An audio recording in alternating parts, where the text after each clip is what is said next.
નમો લોહે સૌહરિહંતાનમ નમો લોહે સૌદાનમ નમો લોહે સૌઆયર્યાન નમો લોહે સૌજાયાનમ નમો લોહે સૌત્રિકાવતી સાવનમ ઓમકારમિંદુ સંયુક્ત નિત્યમ ધ્યાયંતિ યોગિન કામદમોક્ષનો છે ઓંકારાય નમો નમઃ મંગલમ ભગવાન મંગલમ કુટુંબોની મંગલમ કુંકુંડાર્યો જૈન્દ્રમો સુમંગલમ નમઃ સમય સાધાય સ્વાનુભૂત્યા ચકાસ્તે ચિત્તવાય ભવાય સર્વમાં વિભાવ નિરસની દાતા. નિયમસાર ભગવાન કુંકુંદાચાર્ય રચિત નિયમસાર તથા મણિવર પદ્મપ્રબંધારી દેવ રચિત તાત્પર્ય વૃત્તિ ટીકા એનો સ્વાધ્યાય ચાલે છે. એમાં 9મો અધિકાર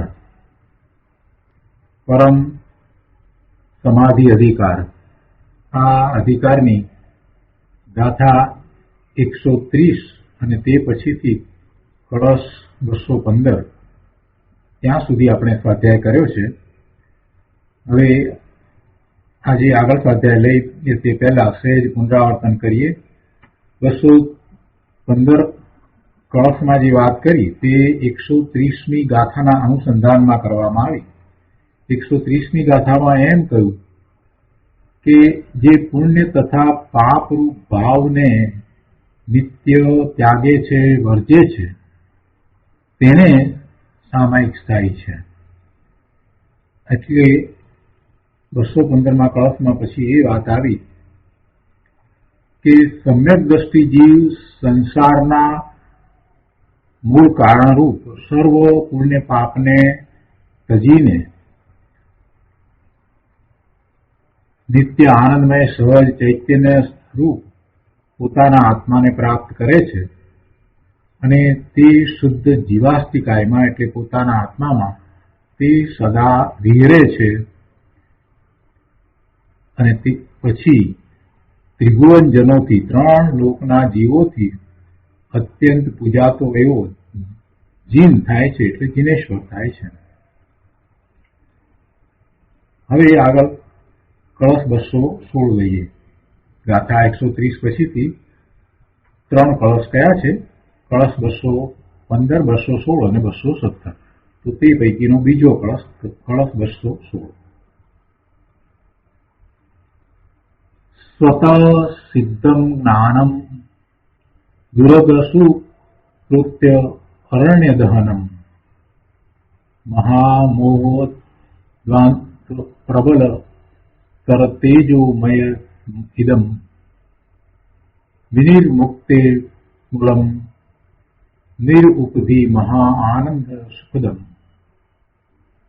યજામે તત્ નિત્યમ ભવપરિભવધ્વંસ નિપુણમ. શ્લોક 216 એના અર્થમાં કહે છે કે આ સ્વતઃ સિદ્ધ જ્ઞાન, સ્વતઃ સિદ્ધ, તે પોતાથી જ સિદ્ધ છે. એને સિદ્ધ કરવાની જરૂર નથી, એને બીજા કોઈ પ્રમાણની જરૂર નથી, કોઈ આધારની જરૂર નથી. કે જે સ્વતઃ સિદ્ધ છે એવું જ્ઞાન, આ સ્વતઃ સિદ્ધ જ્ઞાન પોતે પોતાથી જ પ્રકાશમાન છે, પોતાથી જ સિદ્ધ છે એવું આ જ્ઞાન. તો કહે છે કે આ સ્વતઃ સિદ્ધ જ્ઞાન પાપ પુણ્ય રૂપી વનને બાળનારો અગ્નિ છે. વળી આગળ કહે છે કે મહા મોહ અંધકાર નાશક અતિ પ્રબળ તેજમય છે અને કહે છે કે વિમુક્તિનું મૂળ છે અને નિરુપધિ મહા આનંદ સુખદાયક છે. આ જે સ્વતઃ સિદ્ધ જ્ઞાન છે તે કેવું છે? જે પ્રકાશી રહ્યું છે તે જ્ઞાન, આ ભગવાન આત્મા જે જ્ઞાન સ્વરૂપ છે એની વાત લીધી છે. તે જ્ઞાન તરીકે એને લેવામાં આવ્યો. અને એ જ્ઞાન કેવું છે? તો કે પાપ પુણ્ય રૂપી વનને બાળનાર અગ્નિ છે. એ જ્ઞાન જે છે એ પાપ અને પુણ્યને બાળી નાખનારું છે અને મોહ રૂપી મહા અંધકારનો નાશ કરવામાં એ અતિ પ્રકાશમાન છે, એટલે તેજમય છે. વળી તે વિમુક્તિનું કારણ છે, મુક્ત દશાનું કારણ છે, અને ઉપાધિ વિનાનું, નિરુપાધિ એટલે કોઈ પણ જાતની એમાં માયા છેતરપિંડી નહીં, પણ સાચું વાસ્તવિક ઉપાધિ વિનાનું મહા આનંદ સુખ નું દેનારું છે. કોઈ ઉપાધિ ન હોય એવો આનંદ, એવું સુખ, એવા મહા આનંદ અને સુખ નું દાયક છે, એનું દેનારું છે. આગળ કહે છે કે ભવનો ધ્વંસ કરવામાં નિપુણ એવા આ જ્ઞાનને હું નિત્ય પૂજું છું. આ જ્ઞાન મહા આનંદ સુખનું દેનારું છે, મુક્તિનું કારણ છે, એટલે એ ભવનો ધ્વંસ કરનારું છે. એને કારણે હવે ભવના ભ્રમણ રહેશે નહીં. એટલે એવું ભવનો ધ્વંસ કરવામાં નિપુણ એવું આ જ્ઞાન, એને હું નિત્ય પૂજું છું. જો અહીંયા જ્ઞાન કહી અને આત્માની વાત કરી છે, તો એનો વિશેષ અર્થ આપણે પૂજ્ય ગુરુદેવ પાસેથી સમજીએ. નિયમસાર પ્રવચન સદગુરુ પ્રવચન પ્રસાદ ભાગ બીજો, પાના નંબર 740, શ્લોક 216. એના શ્લોકાર્થ પછીથી ગુરુદેવ સમજાવે છે કે જુઓ, અહીં સ્વતઃ સિદ્ધ જ્ઞાનને નમસ્કાર કરે છે. સ્વતઃ સિદ્ધ જે છે એ સ્વયં સિદ્ધ છે, સ્વયં પ્રકાશમાન છે, જેને કોઈની અપેક્ષા પણ નથી. કેવું છે તે સ્વતઃ સિદ્ધ જ્ઞાન? તો કહે છે કે સ્વતઃ સિદ્ધ અનાદિ અનંત જ્ઞાન મૂર્તિ આત્મા પુણ્ય પાપરૂપી વનને બાળી નાખનારો અગ્નિ છે. જ્ઞાન કહો કે આત્મા, એક જ વાત છે. અહીંયા ભગવાન આત્માને જ્ઞાન કહ્યું છે. અનંત ગુણનો સમૂહ છે, તો અનંત ગુણ જેમાં એને અનુભવમાં આવે છે એવું આ જ્ઞાન. એટલે જ્ઞાનની મુખ્યતાથી વાત કરીએ તો એ જ્ઞાન કહો કે અનંત ગુણને જાણનારો એવો ભગવાન આત્મા કહો, એ બંને વાત એક જ છે, અને એ સ્વતઃ સિદ્ધ છે. તો એવા જ્ઞાનને અહીંયા નમસ્કાર કર્યા છે, અને પછી એ જ્ઞાન કેવું છે એની વાત કરી છે. તો કે છે કે સ્વતઃ સિદ્ધ અનાદિ અનંત જ્ઞાન મૂર્તિ આત્મા પુણ્ય પાપ રૂપી બંને બાળી નાખનારો અગ્નિ છે. પુણ્ય પાપ તો કૃત્રિમ છે, ક્ષણિક છે, એ કઈ શાશ્વત ચીજ નથી. એ કોઈ ગુણને કારણે થતા નથી. અને આત્માનો આ જ્ઞાન સ્વભાવ તો સ્વતઃ સિદ્ધ છે. તે સ્વતઃ સિદ્ધ ચૈતન્યની જ્યોત પુણ્ય પાપને બાળી નાખનાર છે. આવી અંતર વસ્તુને ઓળખીને તેમાં ઠરે તેનું નામ સામાયિક છે. પોતાની આવી સ્વતઃ સિદ્ધ ચીજ, જ્ઞાન સ્વભાવ, પોતે ભગવાન આત્મા, એને ઓળખીને, એને જાણીને, એને અનુભવીને પછી એમાં એ ઠરે, એમાં એકાગ્રતા કરે, લીનતા કરે, એમ એ ઠરે, એનું નામ સામાયિક છે. પાપ અને પુણ્ય બંનેના અસંખ્ય પ્રકારો છે. પાપના અસંખ્ય પ્રકાર, પુણ્યના અસંખ્ય પ્રકાર, અશુભ ભાવના અસંખ્ય પ્રકાર અને શુભ ભાવના અસંખ્ય પ્રકાર. કેટલાય પ્રકારે શુભ અને શુભ ભાવ થાય. જે પર્યાયમાં જાય એ પર્યાય રૂપે પોતાને માને, એટલે એની આસપાસમાં જે કાંઈ એને સંયોગે કરીને મળ્યું હોય, તો એની સાથે એ પોતાના એકત્વ મમત્વના ભાવ જે કરે છે તે અસંખ્ય પ્રકારે ભાવ થાય છે. અને એ બધા ભાવ એ પાપના ભાવ છે. એ જ રીતે પરનું લક્ષ કરીને, દેવ, ગુરુ, શાસ્ત્ર વગેરેનું લક્ષ કરીને અનેક પ્રકારે એ શુભ ભાવ કરે છે. અથવા તો પરની દયા પાળવાનો ભાવ, પરને મદદ કરવાનો ભાવ, એવા દયાદાનના કે પછી વ્રતના અનેક પ્રકારે ભાવ કરી અને એવા એ પુણ્યના બંધ કરે છે. એટલે શુભ ભાવનાએ અનેક પ્રકાર, અશુભ ભાવનાએ અનેક પ્રકાર. એટલે ગુરુદેવ અહીંયા કહે છે કે પાપ અને પુણ્ય બંનેના અસંખ્ય પ્રકારો છે. એ વિવિધ પુણ્ય પાપના વૃક્ષના આખાય વનને મૂળમાંથી બાળી નાખે એવો ભગવાન આત્માનો સ્વભાવ છે. આ પાપ અને પુણ્યરૂપી વૃક્ષોનું આખું જાણે કે મોટું વન હોય, જંગલ હોય, અને અનેક પ્રકારના પુણ્ય અને અનેક પ્રકારના પાપરૂપી વૃક્ષો એમાં હોય, તો એ આખા પુણ્ય પાપના વનને મૂળમાંથી બાળી નાખે, એટલે કે પછી એ ફરીને ઉગે જ નહીં, એવો આ આત્માનો સ્વભાવ છે. સંપૂર્ણપણે પુણ્ય પાપ ને બાળી નાખે, એટલે કે એવા પુણ્ય પાપ રહિત થઈ જાય, એવો આ ભગવાન આત્માનો સ્વભાવ છે. એટલે કે આત્મામાં તો પુણ્ય ને પાપ છે જ નહીં. એટલે જયારે એ પોતે એવા પોતાના સ્વભાવે થાય છે, તો હવે પુણ્ય કે પાપ એવા વિકારી ભાવ થતા જ નથી. શુભ ને અશુભ ભાવ હવે થતા જ નથી. વળી ચૈતન્ય સ્વભાવ મહા તેજમય છે. મહામોહ અંધકારને દૂર કરનારું ચૈતન્યનું મહા તેજ છે. મોહ અંધકાર, ભ્રમ, ઊંધી માન્યતા, ઊંધી ખોટી વિપરીત શ્રદ્ધા, વસ્તુના સ્વરૂપને જેમ છે તેમ નહીં માનવું, વસ્તુના સ્વરૂપની જેમ છે તેમ શ્રદ્ધા નહીં કરવી, વસ્તુના પરિણમને જેમ છે તેમ નહીં સમજવું, નહીં માનવું, નહીં સ્વીકારવું, અને અન્ય પ્રકારે સમજવું, અન્ય પ્રકારે માન્યતા કરવી, પરિણમનના કર્તાને જેમ છે તેમ ન સ્વીકારતા અન્ય ઉપર કર્તાપણાનો આરોપ મૂકવો, આ બધું એ ભ્રમરૂપ છે, એ મિથ્યાત્વ છે, એ મોહ છે. વસ્તુ સ્વરૂપને વિશે, એના સ્વરૂપને વિશે, એના પરિણમનને વિશે, એ બધાને વિશે એની ઊંધી માન્યતા અનાદિની ચાલી આવે છે. આ જીવ છ દ્રવ્યને છ દ્રવ્ય તરીકે સમજતો નથી. એની દ્રષ્ટિ ક્યારેય દ્રવ્ય તરફ ગઈ જ નથી. એ તો હંમેશા પર્યાયને જ જુએ છે, અને પર્યાય જેટલું જ એ વસ્તુને માને છે, અને પાછો પર્યાય પલટાય છે તો એમાં એ પોતે એનો કર્તા થઈ જાય છે. આ બધું એનો ભ્રમ છે. જગત આખામાં 6 પ્રકારના દ્રવ્યો ભગવાને જોયા, અને એ 6 પ્રકારના દ્રવ્યોનું પોતાનું પરિણમન પોતાને કારણે થાય છે એવું ભગવાનના જ્ઞાનમાં આવ્યું છે, અને એ જ વાત જીનવાણીમાં પણ આવી છે.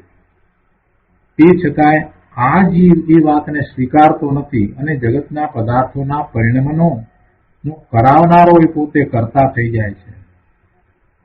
જે સ્કંદ છે, એ સ્કંદના પરિણામ જે થઈ રહ્યા છે એમાં એ રંજિત થાય છે, એમાં એકત્વ કરે છે, મમત્વ કરે છે, એને પોતાના હિતનું કારણ કે અહિતનું કારણ સમજે છે. આ બધો ભ્રમ છે, આ બધી મિથ્યા માન્યતા છે, આ મિથ્યાત્વ છે. એ મિથ્યાત્વ જાય કેવી રીતે? એ અજ્ઞાનને કારણે છે. એટલે જ્ઞાન થાય તો એ મિથ્યાત્વ જાય, તો એ મિથ્યા માન્યતાઓ ટળે, તો એ ખોટી શ્રદ્ધાઓ નાશ પામે, તો એનો ભ્રમ ભાંગી જાય. એટલે જ્ઞાન થવું જરૂરી છે. કેવું જ્ઞાન? પોતે ભગવાન આત્મા જ્ઞાન સ્વરૂપી છે, અને જ્ઞાન સ્વરૂપી પોતાના ભગવાન આત્માનો અનુભવ કરે, સ્વાનુભૂતિ થાય, અને જે જ્ઞાન થાય છે એ જ્ઞાનમાં એને બધું સ્પષ્ટ થઈ જાય છે. એટલે સમ્યક જ્ઞાન દ્વારા એનો એ અંધકારનો, એ ભ્રમનો એ નાશ કરી શકે છે. એ વાત અહીંયા ગુરુદેવે લીધી છે. કહે છે કે વળી ચૈતન્ય સ્વભાવ મહા તેજમય છે. મહામોહ અંધકારને દૂર કરનારું ચૈતન્યનું મહા તેજ છે. ચૈતન્ય જ્યોત અગ્નિ છે, અને પુણ્ય પાપ તો ધુમાડા જેવા છે. અજ્ઞાનીને તે ધુમાડાની આડે, કે ધુમાડાની પાછળ મૂળ ચૈતન્ય વસ્તુ સૂઝતી નથી. આ પુણ્ય પાપની આડમાં એ પોતે પોતાના ચૈતન્ય આત્માને જોતો નથી. એ એનો પોતાનો પ્રમાદ છે. ચૈતન્ય વસ્તુ તો એવી ને એવી જ રહી છે, પણ આ જીવ પુણ્ય અને પાપમાં રાચી રહ્યો છે એટલે એ ચૈતન્ય ચીજને જોતો નથી. એ ચૈતન્ય ચીજ તો એવી પ્રકાશવંત છે, એ તો સ્વયં સિદ્ધ છે કે એ સર્વ પુણ્ય પાપનો નાશ કરનારી છે, એ મોહ રૂપી અંધકારને દૂર કરનારી છે, પણ એનું લક્ષ્ય જ એ કરતો નથી. એટલે ગુરુદેવ અહીંયા કહે છે કે અજ્ઞાની ને આ ધુમાડા આડે પોતાની ચૈતન્ય વસ્તુ દેખાતી નથી, સૂઝતી નથી, પણ ચૈતન્ય તેજ એવું છે કે તેનામાં મોહ અંધકાર નથી. તે ત્રિકાળી મહા તેજમાં એકાગ્ર થતા પોતાની ચીજ છે એમાં એકાગ્રતા કરતા પર્યાયમાં પુણ્ય પાપ રૂપી ધુમાડાની ઉત્પત્તિ જ થતી નથી. પુણ્ય ને પાપ એ ઉત્પન્ન જ થતા નથી. પોતાની ચૈતન્ય ચીજ એમાં એકાગ્રતા કરતા એ પુણ્ય પાપ ઉત્પન્ન થતા નથી. સહજ ચૈતન્ય તેજ અંધકારનો નાશ કરનારું છે. આ ચૈતન્ય તેજ, આ જ્ઞાન પ્રકાશ, આ પોતાનું ત્રિકાળ જ્ઞાન શુદ્ધ સ્વરૂપ એ સમગ્ર પ્રકારના મોહ અજ્ઞાન અંધકારનો નાશ કરનારું છે. જેમ અગ્નિની મોટી જ્વાળા ભભૂકતી હોય, અગ્નિની મોટી જ્વાળા ભભૂકતી હોય તો તેની ઉપર રૂના કટકા કોઈ ઉડાડે તો તેને અધ્ધર ને અધ્ધર સળગાવી ને તે જ્વાળા એને ભસ્મ કરી નાખે છે. તેમ આ ચૈતન્ય જ્વાળા પુણ્ય પાપને ભસ્મ કરનારી છે, એને બાળી નાખનારી છે. જેમ સૂર્યમાં અંધારું નથી, જેમ સૂર્યમાં અંધકાર નથી, તેમ આ ચૈતન્ય સૂર્યના તેજમાં મોહરૂપી અંધકાર નથી. આવો સ્વયં સિદ્ધ આત્મા જ મુક્તિનું કારણ છે, મુક્તિનું મૂળ છે. શુભાશુભ ભાવના પરિણામ રૂપ પુણ્ય પાપ ના બંધ એ તો સંસારનું કારણ છે, એ તો ભવના ભ્રમણનું કારણ છે. અને આ પોતાનું ત્રિકાળ શુદ્ધ આત્મ તત્વ, પરમ તત્વ એ મુક્તિનું કારણ છે, એ મુક્તિનું મૂળ છે. અને તે નિરુપાધિ છે, એટલે એમાં કોઈ ઉપાધિ નથી, એટલે કે એમાં કોઈ છેતરપિંડી નથી, એ છેતરપિંડી વગરનો છે. સાચા મહા આનંદને દેનારો છે આ ભગવાન આત્મા, સાચા મહા આનંદને આપનારો છે. જ્યાં આવા આત્મામાં ઠર્યો ત્યાં તે મહા આનંદ સુખને આપે છે. ક્યાંય બહારથી સુખ આવતું નથી. સ્વભાવ સામર્થપણે તું પોતે કાયમ કારણ પરમાત્મા છે તેની આ વાત છે. તારા સ્વભાવનું સામર્થ્ય એવું છે કે તું એવા સુખ આનંદ ને પ્રાપ્ત અંદરમાંથી જ કરી શકે છે. સ્વભાવનું સામર્થ્ય એ કારણ પરમાત્મા છે, એને કારણે છે.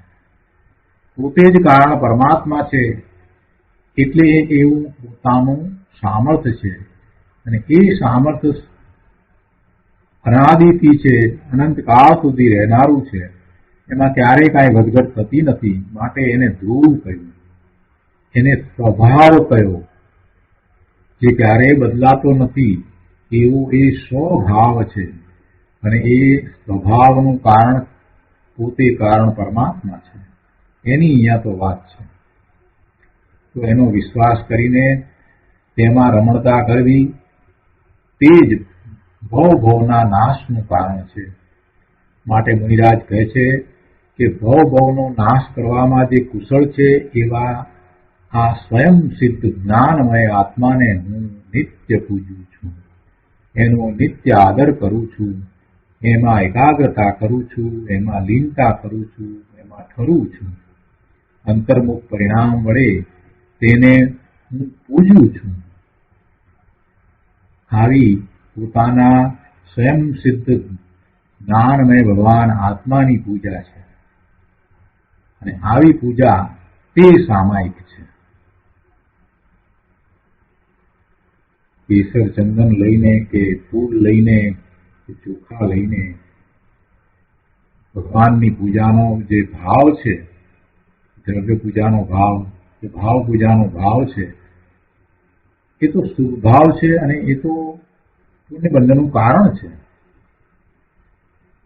અને એમાં કઈ સામાયિક નથી. શુભ ભાવમાં સામાયિક નથી. નિજ આત્માની પૂજા એટલે કે નિજ આત્માનું મહાત્મ્ય લાવીને ત્યાં એકાગ્રતા રૂપ જે પૂજા એ સામાયિક છે. પોતાના ચિદાનંદ ભગવાન આત્માને ઓળખીને નિર્મળ પરિણતિ વડે તેની પૂજા કરવી એટલે કે તેમાં એકાગ્રતા કરવી તે સામાયિક છે અને તે મુક્તિનું કારણ છે. બહુ સરસ કળશ છે, બહુ ભાવવાહી કળશ છે. પ્રભુ જ્ઞાન સ્વરૂપી ભગવાન આત્મા હું છું અને એના સિવાય બીજું કાંઈ નથી એવી પહેલા તો દ્રઢતા કરવી જોઈએ. અને એવી દ્રઢતા કરીને પછી એકાગ્રતાનો પુરુષાર્થ કરવો જોઈએ. અંતરમાં પૂરેપૂરું એને શ્રદ્ધાનું હોવું જોઈએ કે આ પોતાનું ત્રિકાળ જ્ઞાન સ્વરૂપ છે એ જ સર્વ કષાયોને બાળી નાખનારું છે, સર્વ અજ્ઞાન મોહના ભાવોને બાળી નાખનારું છે, સર્વ પુણ્ય પાપના ભાવોને બાળી નાખનારું છે. એ પવિત્ર છે, એ મુક્તિનું કારણ છે. એવો અંતરમાંથી પૂરેપૂરો વિશ્વાસ લાવીને એવા પોતાના સ્વરૂપ તરફ ઢળે અને સ્વાનુભૂતિ થાય છે, પછી બધું સહેલું થઈ જાય છે. કેમ કે એ જ મુક્તિનું કારણ છે. તો એ રીતે શ્લોક 200 અહીંયા પૂરો થાય છે. એ પછીથી શ્લોક 217 અયમ જીવો જીવત્ય ગર્કુલ પ્રસાદ સંસ્કૃતિ વધુ ભગવત્તમ સંપ્રાપ્ય સ્મરજનિત સૌખ્યાકુલમતી પચિદ ભવ્યત્વેન વ્રજતિ તરસા નિર્વૃત્તિ સુખમ તદેકમ સંત્યક્ત્વા પુનરપી સ સિદ્ધો ન ચલિતિ. 217 શ્લોકના અર્થમાં કહે છે કે આ જીવ અઘસમૂહના વશે સંસ્કૃતિ વધુનું પતિપણું પામીને, અઘસમૂહ એટલે પાપનો સમૂહ, અઘ એટલે પાપ. આ જીવ અઘસમૂહના વશે એટલે પાપના સમૂહ એને વશ થઈને શું કરે છે કે સંસ્કૃતિ વધુનું પતિપણું પામીને, સંસ્કૃતિ વધુ એટલે સંસારમાં જે પરિભ્રમણ કરે છે એવી આ પત્ની, એવી વધુ સંસ્કૃતિ વધુ, સંસાર રૂપી વધુ, સંસાર રૂપી પત્ની એનું પતિપણું, એનો સ્વામી થઈને, એનો સ્વામી કેમ થાય છે? કેમ કે એ પાપના સમૂહને વશ થઈ અને એવી સંસાર રૂપી સ્ત્રીનો સ્વામી થઈ જાય છે. અર્થાત શુભાશુભ કર્મોના વશે સંસાર રૂપી સ્ત્રીનો પતિ બને છે. શુભાશુભ કર્મને વશે એ ખરેખર સંસાર રૂપી સ્ત્રીનો પતિ થાય છે, સંસાર રૂપી સ્ત્રીનો સ્વામી થાય છે. શુભાશુભ કર્મને વશ થતા એને શું મળે? સંસાર જ મળે ને, બીજું શું મળે? સંસારનો જ સ્વામી થાય ને, મુક્તિનો સ્વામી ક્યાંથી થાય? શુભાશુભ કર્મ વશે સંસાર રૂપી સ્ત્રીનો પતિ બનીને પછી શું કરે છે? તો કે છે કે કામ જનિત સુખ માટે આકુળ મતિ વાળો થઈ ને એ જીવ પ્રવર્તે છે. આખું જીવન એમ જ વિતાવે છે, એટલે કે એમ જ જીવે છે.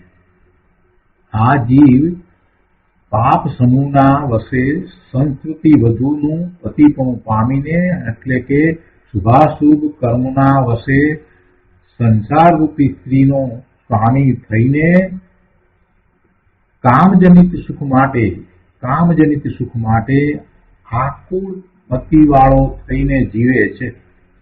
આખું જીવન એમ જ પસાર કરે છે, કામની ઈચ્છામાં કામજનિત સુખ માટે, કામેચ્છા અને સુખ માટે. કામજનિત ઈચ્છા છે એને, એમાંથી એને સુખની પ્રાપ્તિ કરવી છે, ઇન્દ્રિયો દ્વારા એને સુખની પ્રાપ્તિ કરવી છે. તો એ માટે એ આકુળ બુદ્ધિ વાળો થઈને, આકુળતા વાળો થઈ અને જીવન જીવી જાય છે. આખું જીવન એમ જ પૂરું કરે છે, એમ જીવે છે. પણ ક્યારેક એવા જીવો પણ છે કે જે પાછું વાળીને જુએ છે, પોતાના મૂળ સ્વરૂપનો વિચાર કરે છે કે હું કોણ છું, ક્યાંથી થયો, શું સ્વરૂપ છે મારું ખરું. એવા એ વિચાર કરે છે અને એ ધર્મને પામે છે. તો એની વાત કરી છે કે ક્યારેક ભવ્યત્વ વડે શીઘ્ર મુક્તિ સુખને પામે છે.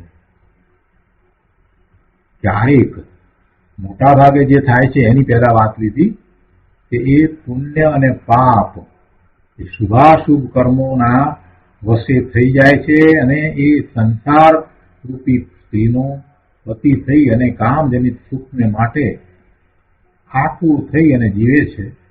પણ ક્યારેક ભવ્યત્વ વડે શીઘ્ર મુક્તિ સુખને પામે છે. ત્યારે શું થાય છે એની વાત કરી છે. તો કે છે કે ત્યારે એ મુક્તિ સુખને પામે છે તો ત્યારે પછી ફરીને તેને એકને છોડીને, એટલે કે આ મુક્તિને છોડીને તે સિદ્ધ પછી ત્યાંથી ચલિત થતો નથી, એને છોડતો નથી. એ મુક્તિનું સુખને એ પ્રાપ્ત કરી લે છે, પછી એને છોડતો નથી. એક મુક્તિ સુખ જ એવું અનન્ય, અનુપમ અને પરિપૂર્ણ છે કે તેને પામીને તેમાં આત્મા સદાકાળ તૃપ્ત રહે છે. તેમાંથી કદીએ ચ્યુત થતો નથી. અને પછી એ સુખમાં એવો તૃપ્ત થયો છે, એવો કૃત્ય થયો છે, એમાં એવો સ્થિર થયો છે કે એને બીજો કોઈ વિકલ્પ આવતો નથી, અન્ય સુખનો વિકલ્પ આવતો નથી. એટલે અન્ય સુખ મેળવવા માટે પછી એ ક્યારેય આકુળ થતો નથી. કેમ કે જે સુખની પ્રાપ્તિ થઈ છે એ અપૂર્વ સુખ છે, પૂર્વે ક્યારેય પ્રાપ્ત નહોતું કર્યું એવું અપૂર્વ સુખ છે, અવર્ણનીય સુખ છે, જેનું વર્ણન પણ ન થઈ શકે, શબ્દોમાં વર્ણન પણ ન થઈ શકે એવા સુખને એ પ્રાપ્ત કરે છે. એ અતિન્દ્રિય સુખને પ્રાપ્ત કરે છે, ઇન્દ્રિયોની જરૂર રહેતી નથી. એવા અભૂતપૂર્વ સુખને એ અનુભવે છે. એટલે પછી અન્ય સુખ મેળવવા માટે એ આકુળ થતો નથી. તો આ કળશ 217 નો વિશેષ અર્થ અને પ્રયોજનભૂત વાત પૂજ્ય ગુરુદેવ પાસેથી સમજીએ. નિયમસાર પ્રવચન સદગુરુ પ્રવચન પ્રસાદ ભાગ બીજો, પાના નંબર 741. શ્લોક 217 શ્લોકાર્થ પછીથી ગુરુદેવ અહીંયા કહે છે કે જે જ્ઞાન આનંદ ચૈતન્યનો સ્વામી નથી થતો તે પુણ્ય પાપને તાબે થઈને સંસાર રૂપી સ્ત્રીનો સ્વામી થાય છે. આ સંસાર રૂપી સ્ત્રીનો સ્વામી થાય છે તો એમાં એમ કહ્યું કે પુણ્ય પાપને વશ થઈને થાય છે એમ કહ્યું ને. પણ એ પુણ્ય પાપને વશ શા માટે થાય છે તો એનું કારણ સૌથી પહેલા ગુરુદેવે સમજાવી દીધું. એ પુણ્ય પાપને તાબે કેમ થાય છે? પુણ્ય પાપને તાબે થતા તો એ સંસાર જ પ્રાપ્ત કરે છે. તો પછી પુણ્ય પાપને તાબે શા માટે થાય છે, એનું કારણ શું? તો ગુરુદેવે એ વાત પહેલી લીધી છે. અહીંયા ગુરુદેવ કહે છે કે એ જ્ઞાન આનંદ ચૈતન્યનો સ્વામી થતો નથી, પોતાના જ્ઞાન આનંદ ચૈતન્ય સ્વભાવ તરફ વળતો નથી, એ તરફ ઢળતો નથી. એટલે પછી પુણ્ય પાપને તાબે થઈ અને એ સંસાર રૂપી સ્ત્રીનો સ્વામી થાય છે. જો એ જ્ઞાન આનંદ ચૈતન્ય સ્વભાવને ઓળખી જાણી અને એને વશ જો પરિણમન કરે, પોતાના ભગવાન આત્માને વશ પરિણમન કરે, એમાં જ એકાગ્રતા લીનતા કરી દે, તો પછી પુણ્ય પાપ ઉત્પન્ન જ થતા નથી. સંસારનો સર્વથા નાશ થાય છે. પણ મૂળ ભૂલ તો એની જ છે. પોતે જ્ઞાન આનંદ ચૈતન્ય સ્વભાવી ભગવાન આત્મા, સુખનો સાગર, આનંદનો દરિયો, એ પોતે પોતાને જાણતો નથી. પોતાના સ્વભાવથી ચ્યુત થઈ અને વિભાવ ભાવે પરનું લક્ષ કરી અને એ અનાદિનો એમને એમ ભવના ભ્રમણ કરી રહ્યો છે. પુણ્ય ને પાપને તારે થઈ અને સંસારને ભોગવી રહ્યો છે, સંસારના દુઃખોને ભોગવી રહ્યો છે. એટલે કે સંસારમાં વિષય આકુળ થઈને પરિભ્રમણ કરી રહ્યો છે. ચૈતન્યને ચૂકીને, પોતાના ચૈતન્ય સ્વરૂપ ભગવાન આત્માને ચૂકીને વિષય ભોગ જનિત સુખ માટે આકુરતાથી જીવે છે. જો તેને છોડીને, એ વિષય ભોગને છોડીને, એનું લક્ષ છોડીને, વિષયને ભોગને છોડીને એટલે એનું લક્ષ છોડીને, એનામાં જે એને સુખની બુદ્ધિ છે એ સુખની બુદ્ધિને ટાળીને ચૈતન્ય સ્વરૂપને ઓળખે અને ચૈતન્ય સ્વરૂપને ઓળખીને એવો દ્રઢ નિર્ણય કરે કે મારું સાચું સુખ તો મને આમાંથી જ પ્રાપ્ત થશે, તો પછી એ તરફનો પુરુષાર્થ ઉપડે. અને પુરુષાર્થ ઉપડે તો એનો અનુભવ કરે, સ્વાનુભૂતિ કરે અને પછી એમાં ઠરે તો મુક્તિરૂપી સ્ત્રીનો સ્વામી થાય, તો મુક્તિને પ્રાપ્ત કરે. પેલી સંસાર રૂપી સ્ત્રીનો સ્વામી થયો હતો એ તો પુણ્ય પાપને તાબે થઈને થયો હતો, પણ હવે પોતાના ચૈતન્ય સ્વરૂપને ઓળખીને એમાં ઠરે છે તો એ મુક્તિરૂપી સ્ત્રીનો સ્વામી થાય છે. અને મુક્તિ સુખનો અનુભવ થતા એવી અનાકુળ શાંતિ થાય, આકુળતા વિનાની એવી શાંતિ થાય કે પછી ફરીને ક્યારેય અનંત કાળમાં એ ત્યાંથી ચ્યુત ન થાય. આ જે સુખ શાંતિની આદિ છે, શરૂઆત થઈ છે, પોતાના ચૈતન્ય સ્વરૂપમાં ઠરતા જે મુક્તિ સુખની શરૂઆત થઈ છે, હવે એનો ક્યારેય અંત આવતો નથી. એટલે કે છે કે ફરીને સાદી અનંત કાળમાં કદી તેનાથી ચ્યુત ન થાય.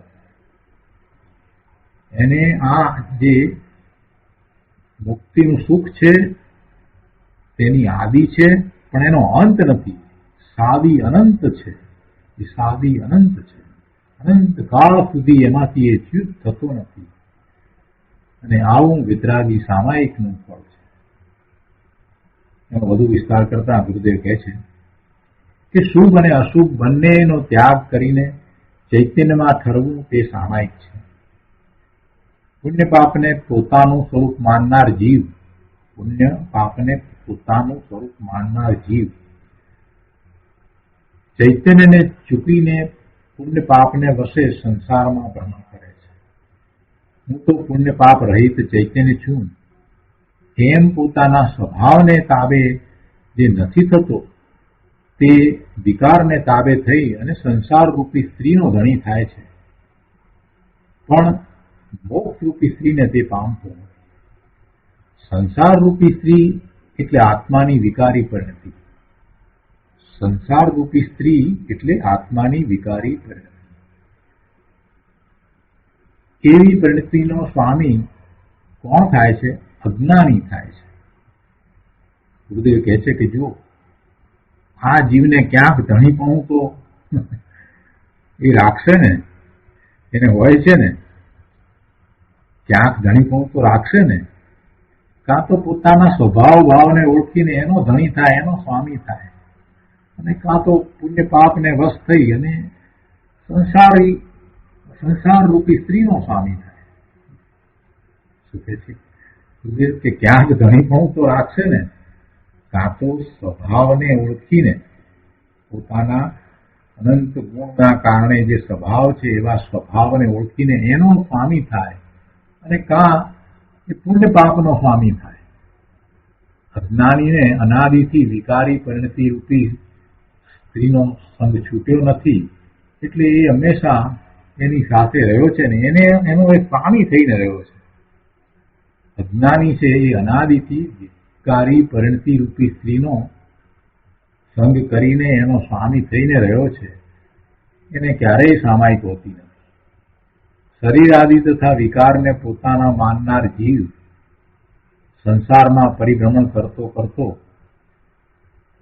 કામજનિત સુખને માટે આતુરતાથી જીવે છે.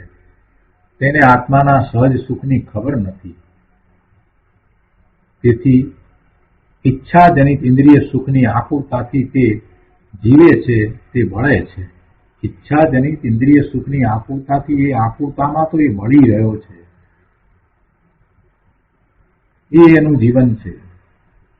અનાકુરતા અનાકુરતા અનાકુરતા એ તો ક્યારેય એને જોઈ નથી. અનાકુરતાનું તો નામે એને સાંભળ્યું નથી. અનાકુરતાના સ્વરૂપને એને જાણ્યું નથી. કેવી અનાકુરતા! એ તો આકુરતામય જીવન જ જીવી રહ્યો છે. કોઈ આકુરતા હોય ને એવી અનાકુલ આનંદ સુખ શાંતિની દશા એનો તો એને વિકલ્પ ઉઠ્યો નથી. એ તો માત્ર ઇન્દ્રિય સુખની ઈચ્છામાં ને ઈચ્છામાં બળી રહ્યો છે. એ જીવ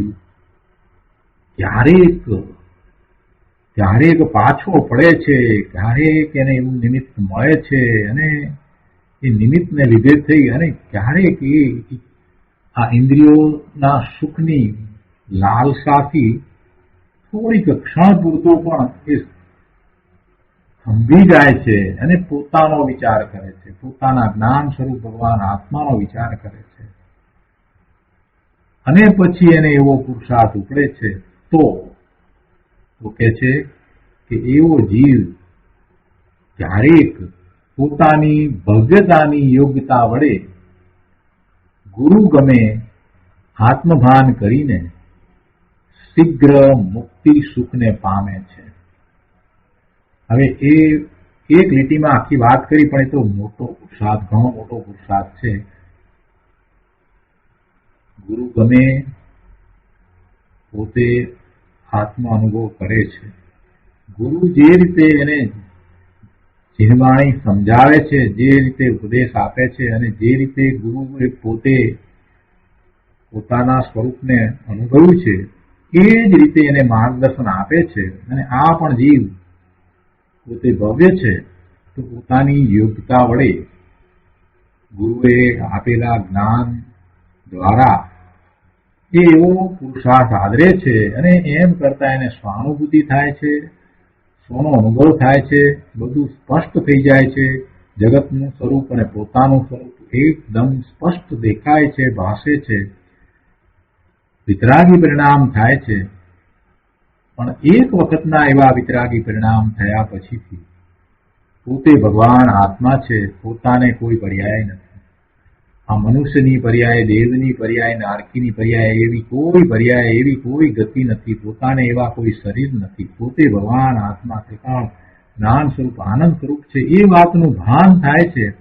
એટલે સહજ રીતે આપો જગતના બધા જ પદાર્થો પ્રત્યે ઉદાસીનતા વર્તે છે, અને પોતાના નિજ સ્વરૂપ પ્રત્યે અત્યંત અહોભાવ વર્તે છે, અને વારંવાર પોતાના સ્વરૂપમાં એકાગ્રતાનો પ્રયત્ન કરે છે. અને પોતાની યોગ્યતા વડે એ પોતે પોતાના સ્વરૂપમાં ખૂબ એકાગ્રતા કરે છે, લીનતા કરે છે. અને એમ કરતા એ સ્થિર થઈ જાય છે. સ્વરૂપમાં જ્યારે સ્થિર થઈ જાય છે ત્યારે એ મુક્તિને પામે છે. એવી મુક્તિને જ્યારે એ પામ્યો છે તો પછી શું થાય છે, હવે એ વાત કરે છે. તો કહે છે કે ત્યાર પછી ફરીને કદી તે મુક્તિ સુખને છોડતો નથી. પછી મુક્તિ સુખને છોડતો નથી. પાત્ર થઈને વિકારનું પતિપણું છોડીને મોક્ષ માર્ગ પામ્યો. પાત્ર થઈને એટલે પોતાની યોગ્યતાથી એ વિકારને છોડીને પોતે વિકારરૂપી સ્ત્રીનું સ્વામિત્વ છોડીને પોતે પોતાના પુરુષાર્થ દ્વારા ગુરુગમે જ્યારે મુક્તિરૂપી સ્ત્રીનો સ્વામી થયો, મોક્ષ માર્ગને પામ્યો, તો એને માટે અહીંયા ભવ્યતા કહી છે. એને મોક્ષ માર્ગને જે પામ્યો છે તેને અહીં ભવ્ય કયો છે, એને જ ભવ્યતા કહી છે. પાત્ર થઈને વિકારનું પતિપણું છોડીને મોક્ષ માર્ગ પામ્યો તેને ભવ્યતા કહી છે. સમ્યક દર્શન પહેલાની પાત્રતા તથા સમ્યક દર્શન જ્ઞાન ચારિત્રરૂપ મોક્ષ માર્ગ તેને પામીને જીવ શીઘ્ર મુક્તિ સુખને પામે છે. શરૂઆત તો સમ્યક દર્શનથી જ થાય. સમ્યક તો વિના કોઈ ધર્મની શરૂઆત થતી જ નથી. એ પહેલું પગથિયું છે.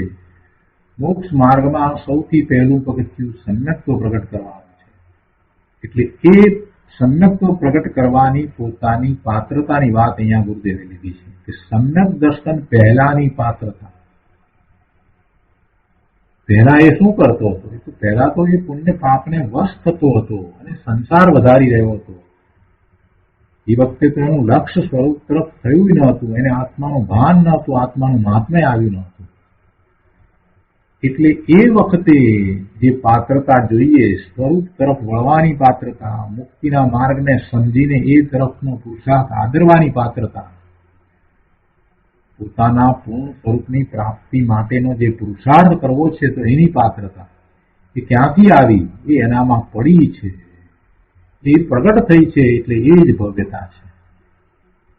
એ જ ભવ્યતા છે. સમ્યક્ત્વ પ્રગટ કરવાની એની જે યોગ્યતા છે, જ્ઞાન સ્વભાવે પોતે થઈ જાય એ યોગ્યતા, એ ભવ્યતા છે. પોતાનામાં અનંત ગુણ છે અને પોતાનો જ્ઞાન ગુણ છે જે દરેક સમયે પોતાનું જ્ઞાન કરે એવો છે અને એમ જ થઈ રહ્યું છે, છતાં એનું લક્ષ્ય એ તરફ ન હતું.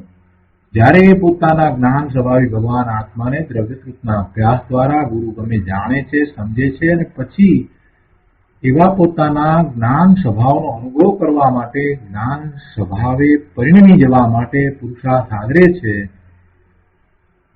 તો જે એવો પુરુષાર્થ કરે છે અને જ્ઞાન સ્વભાવે થાય છે એ જ એની પાત્રતા છે, એ ભવ્યતા છે. એને ભવ્ય કરવું. એ જ્ઞાન સ્વભાવે પરિણમે એ જ ભવ્ય છે. એટલે ભવ્યની અહીંયા વાત લીધી છે. એટલે ગુરુદેવે અહીંયા લીધું કે સમ્યક દર્શન પહેલાની પાત્રતા અને તે પછીથી સમ્યક દર્શન થયા પછીથી સમ્યક દર્શન જ્ઞાન ચારિત્ર રૂપ મોક્ષ માર્ગમાં એ વિશેષ લીનતાથી પુરુષાર્થ કરે છે, વિશેષ એકાગ્રતાથી પુરુષાર્થ કરે છે અને એમ એ મુક્તિના સુખને પામે છે, પૂર્ણ દશાને પ્રાપ્ત કરે છે. તો આખા જગતથી ઉદાસીન થઈને સ્વભાવમાં જ મારું સુખ છે એમ પોતાની ભવ્યતા વડે, યોગ્યતા વડે જીવ શીઘ્ર મોક્ષ સુખને પામે છે. શું કહ્યું? આખા જગતથી ઉદાસીન થઈને. આ તો સહજ ઉદાસીનતા હોય અને એવી સહજ ઉદાસીનતા તો પોતાના જ્ઞાન સ્વભાવી, આનંદ સ્વભાવી, સુખ સ્વભાવી ભગવાન આત્માનું મહાત્મા આવતા જ થાય. એ સિવાય એવી સહજ ઉદાસીનતા જગત પ્રત્યે થતી નથી. કાંઈ ઘરબાર છોડીને નીકળી જાય એટલે જગત અને જગતના પદાર્થો પ્રત્યે એવી સહજ ઉદાસીનતા વર્તતી નથી. સહજ ઉદાસીનતા તો જ્ઞાન સહિત જ હોય. સમ્યક જ્ઞાન વિના એવી સહજ ઉદાસીનતા હોય નહીં. વિતરાગતાનો અંશ પ્રગટ્યો ન હોય ત્યાં સુધી સાચો વૈરાગ્ય હોય નહીં. સાચો વૈરાગ્ય એટલે કે સાચી એવી ઉદાસીનતા જગતના પદાર્થો પ્રત્યેની. કેમ છે? કેમ કે એ મારું નથી, એના રૂપ હું નથી, એ મારું કાંઈ કરનાર નથી, હું એને ફેરવનાર કરનાર નથી. એવી દ્રષ્ટિ જેને થાય અને પોતે એનાથી ભિન્ન પરિપૂર્ણ છે. ભિન્ન છે એટલું જ નહીં, પોતે પરિપૂર્ણ છે, આવું જ્યાં સુધી અનુભવાય નહીં ત્યાં સુધી એવો વૈરાગ્ય થતો જ નથી. એવી જગતના પદાર્થો પ્રત્યે ઉદાસીનતા થતી જ નથી. એટલે જેને આત્માનો અનુભવ થાય છે એને જ એવી વિતરાગી પરિણતિ થયા પછીથી જગત પ્રત્યે એવી સાચી ઉદાસીનતા, સાચો વૈરાગ્ય, વિતરાગતાના અંશ સહિતનો જે વૈરાગ, જ્ઞાન સહિતનો જે વૈરાગ, એવો સાચો વૈરાગ થાય છે.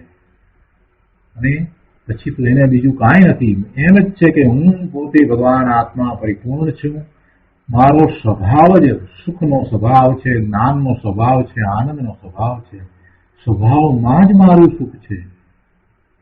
એ જ ભવ્યતા છે. એમ પોતાની ભવ્યતા વડે, યોગતા વડે જીવ શીઘ્ર મોક્ષ સુખને પામે છે. જે અનાદિથી રખડ્યો, જે પહેલા જે રખડતો હતો, અનાદિથી રખડતો હતો, અનાદિથી જ્યારથી જીવ છે ત્યારથી એ શુભાશુભ ભાવે થતા અને એવા કર્મના બંધ કરતો અને એને ભોગવવાના ભાવ કરતો, નવા નવા કર્મ બાંધતો, એમાં ને એમાં જ એ અનાદિથી રાજી રહ્યો હતો. એ જ જીવ પોતે આવા મોક્ષ સુખને પ્રાપ્ત કરવા માટે સક્ષમ છે. એ વાત જાણી અને પુરુષાર્થ આદરે છે તો એ જ જીવ પોતે પોતાની પાત્રતાથી શીઘ્ર મોક્ષ સુખ પામી શકે છે. સામાયિકનું આવું ફળ છે. ચૈતન્ય સ્વભાવના, શ્રદ્ધા, જ્ઞાન અને એકાગ્રતા રૂપ સામાયિકનું ફળ મોક્ષ છે. પોતાના ભવ્યત્વ વડે જીવ મુક્તિ પામે છે, એમ જ અહીં કહ્યું. પોતાના ભવ્યત્વ વડે જીવ મુક્તિ પામે છે, એમ જ અહીં કહ્યું. કોઈ સુખભાવથી કે બહારના નિમિત્તોથી કે કોઈ કર્મને કારણે એ મુક્તિ પામે છે, એમ નથી કહ્યું. જે જીવ સ્વભાવના શ્રદ્ધા જ્ઞાન કરીને તેમાં ઠર્યો, પોતાનો સ્વભાવ, એની શ્રદ્ધા, એનું જ્ઞાન કરીને એમાં ઠર્યો, તે એવા મુક્તિ સુખને પામે છે. અને કેવું છે એ મુક્તિ સુખ? કે તે મુક્તિ સુખ ક્યારેય ઘટતું નથી, શાશ્વત રહે છે અને જેમાં કોઈ બાધા આવતી નથી. અવસાદ શાશ્વત એ મુક્તિનું સુખ છે. એટલે એવા એ મુક્તિ સુખને એ કદી છોડતો નથી. આનંદની સંસાર રૂપી સ્ત્રી, એને તો એને છોડી, પુણ્ય પાપને વશ જે સંસારનો સ્વામી થતો હતો એનું તો એને સ્વામી પણ છોડ્યું. એટલે અનાદિની આ જે સંસાર રૂપી સ્ત્રી સાથેનો એનો સંગ હતો એને તો એને છોડ્યો. એ સંસાર રૂપી સ્ત્રી સાથે તો છૂટાછેડા કર્યા, પણ આ સિદ્ધ દશારૂપી સ્ત્રી, આ મુક્તિ રૂપી સ્ત્રીથી એ કદી એ છૂટાછેડા કરતો નથી, એનાથી ક્યારેય છૂટો થતો નથી. જે મુક્તિ પામ્યો તે તો પોતાનો સ્વભાવ છે, તેને એકને કદી પણ છોડીને તે સિદ્ધ થયો, તે ચલિત થતો નથી. જેમ વિકારી પર્યાય છૂટી ગઈ, વિકારી પર્યાય છૂટી ગઈ, પુણ્ય પાપના ભાવ છૂટી ગયા, સંસાર છૂટી ગયો, એમ કઈ આ સિદ્ધની પર્યાય છૂટતી નથી. આ તો શાશ્વત રહે છે. આ તો સાદી અનંત છે. કેમ કે તે તો સ્વાભાવિક પર્યાય છે. સિદ્ધ પર્યાય તો સ્વાભાવિક પર્યાય છે. માટે એવી સામાયિક કર કે જેથી ફરીને ભવના ભ્રમણ ન થાય, ફરીને અવતાર ન લેવો પડે અને સિદ્ધ પદની પ્રાપ્તિ થાય, સિદ્ધ પદ મળે.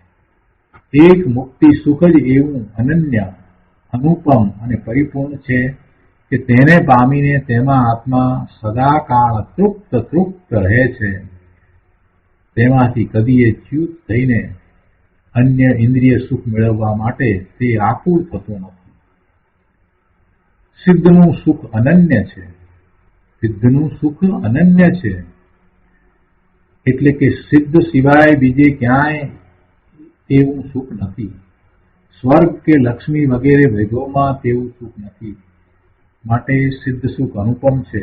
એને કોઈની ઉપમા આપી શકાતી નથી, કોઈની સાથે એની સરખામણી કરી શકાતી નથી. એને સમજાવવા માટે કોની સાથે સરખામણી કરવી, કોઈની સાથે સરખામણી થતી જ નથી.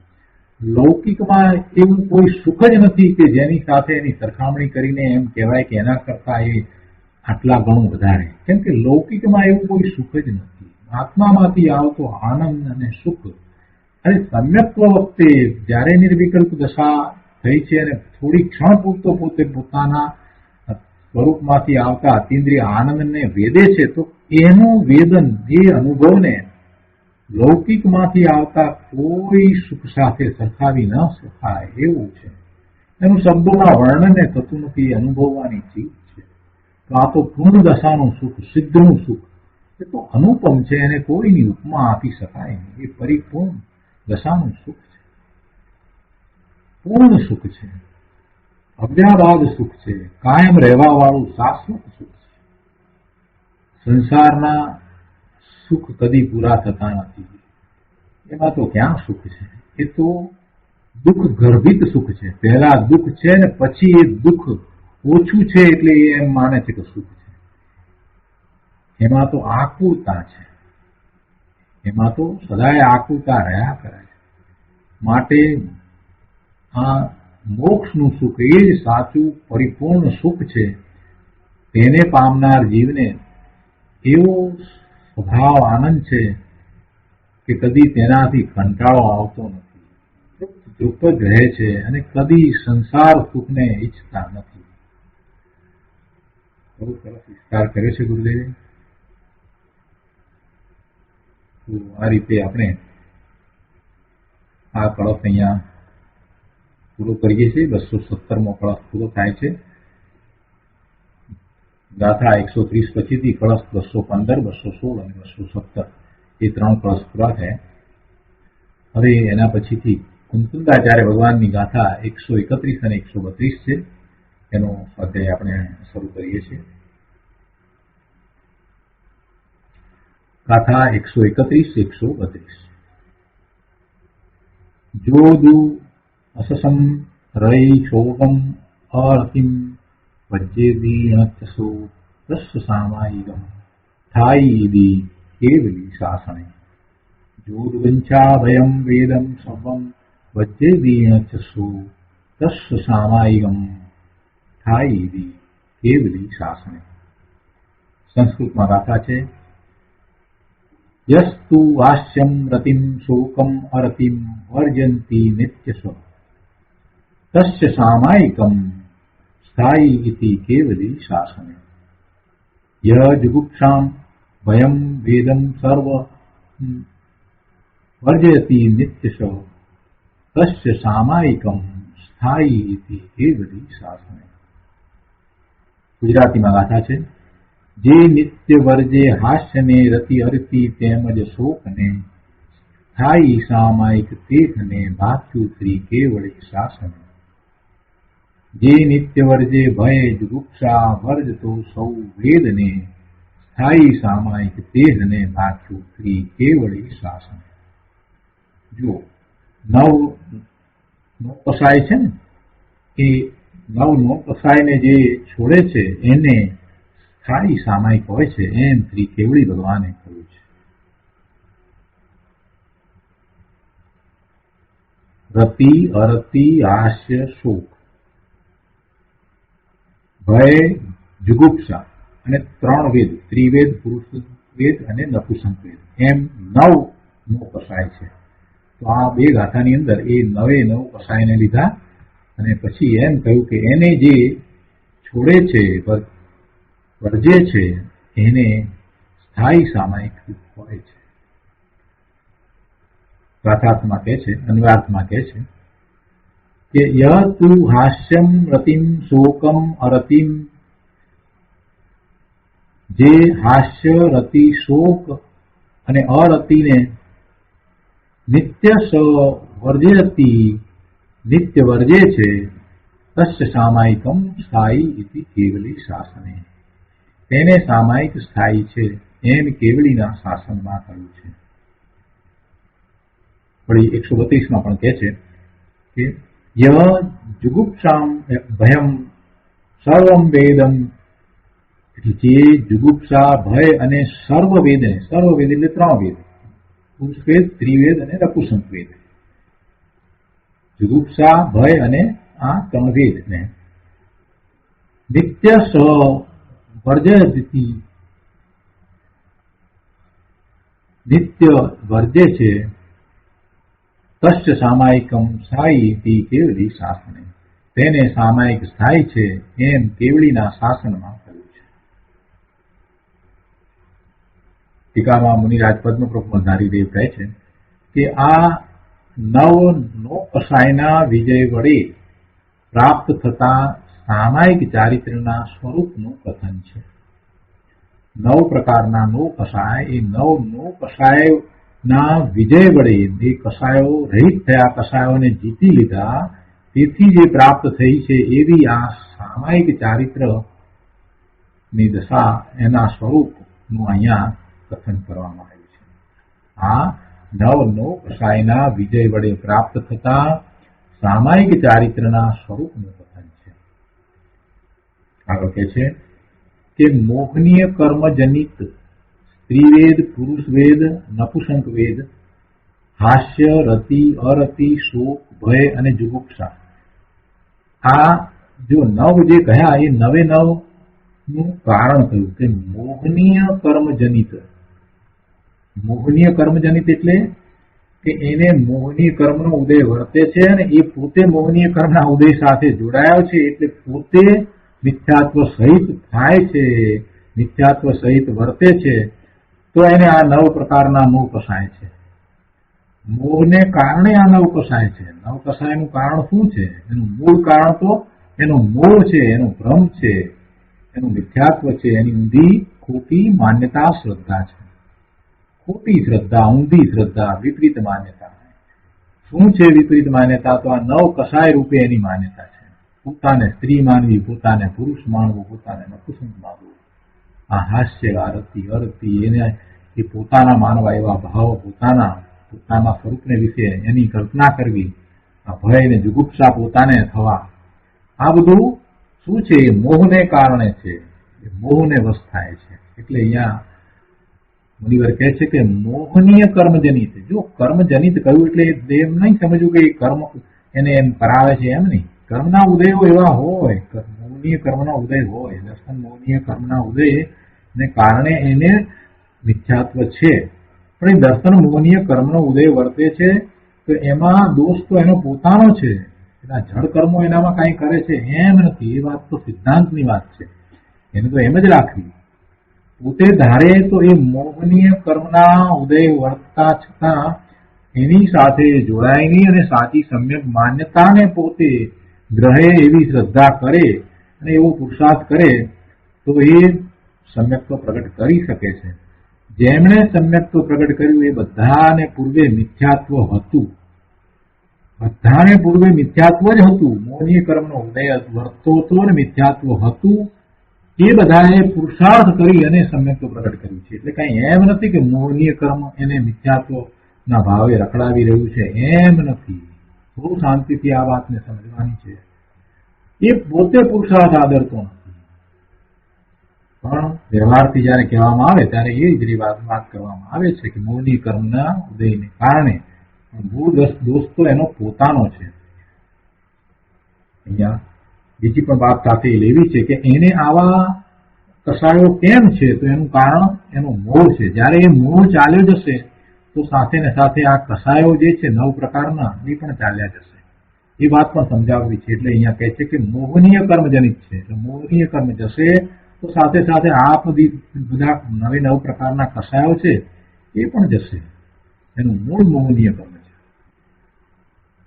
મોહનીય કર્મજનિત સ્ત્રીવેદ, પુરુષવેદ, નપુંસક વેદ, એ 3 પ્રકારના વેદ, હાસ્ય, રતિ, અરતિ, શોક, ભય અને જુગુપ્સા, એ નામના બીજા 6 નો કસાય, એટલે કુલ 9 નો કસાયોથી થતા કલંક પંક સ્વરૂપ. કલંક પંક એટલે કાદવ, તો કે છે કલંક પંક સ્વરૂપ એટલે મળ કાદવ સ્વરૂપ સમસ્ત વિકાર સમૂહને પરમ સમાધિના બળથી જે નિશ્ચય રત્નત્રયાત્મક પરમ તપોધન તજે છે તેને ખરેખર સામાયિક હોય છે.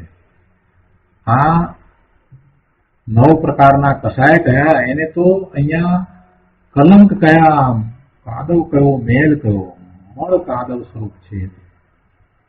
તો એવા એ વિકાર એ બધા વિકાર છે. એ વિકારના સમૂહને જે પરમ તપોધન એટલે મુનિ તજે છે, ત્યાગે છે, એની વાત કરી છે. અને કઈ રીતે ત્યાગે છે? તો કે પરમ સમાધિના બળથી જે નિશ્ચય રત્નત્રયાત્મક પરમ તપોધન એને તજે છે, તેને ખરેખર કેવળી ભટ્ટારકના શાસનથી સિદ્ધ થયેલું પરમ સામાયિક નામનું વ્રત શાશ્વત રૂપ છે. એમાં બે સૂત્રોથી કહ્યું છે, બે ગાથાથી કહ્યું છે. કહ્યું છે તો કેવળી ભગવાને કહ્યું છે, કેવળી ભગવાનના જ્ઞાનમાં આવ્યું છે. એટલે અહીંયા એમ કે છે કે કેવળી ભટ્ટારકના શાસનથી સિદ્ધ થયેલું પરમ સામાયિક નામનું વ્રત શાશ્વત આ પરમ તપોધનને વર્તે છે કે જે તપોધને આ 9 પ્રકારના 9 કષાય રહિત મોળ કાદવ ના વિકારને એને છોડ્યો છે, એનાથી એ રહિત થયા છે. આ રીતે આ એની ટીકા અહીંયા પૂરી થાય છે. હવે એનો વધુ વિસ્તાર આપણે પૂજ્ય ગુરુદેવ પાસેથી સમજીશું. આજનો સ્વાધ્યાય અહીંયા સુધી રાખીએ છીએ. હવે સુખધામ બોલીએ. સુખધામ અનંત સુસંત ચરી દિન રાત રહે તદ ધ્યાન મરી પ્રશાંતિ અનંત સુધામય છે પ્રણમુ પદતે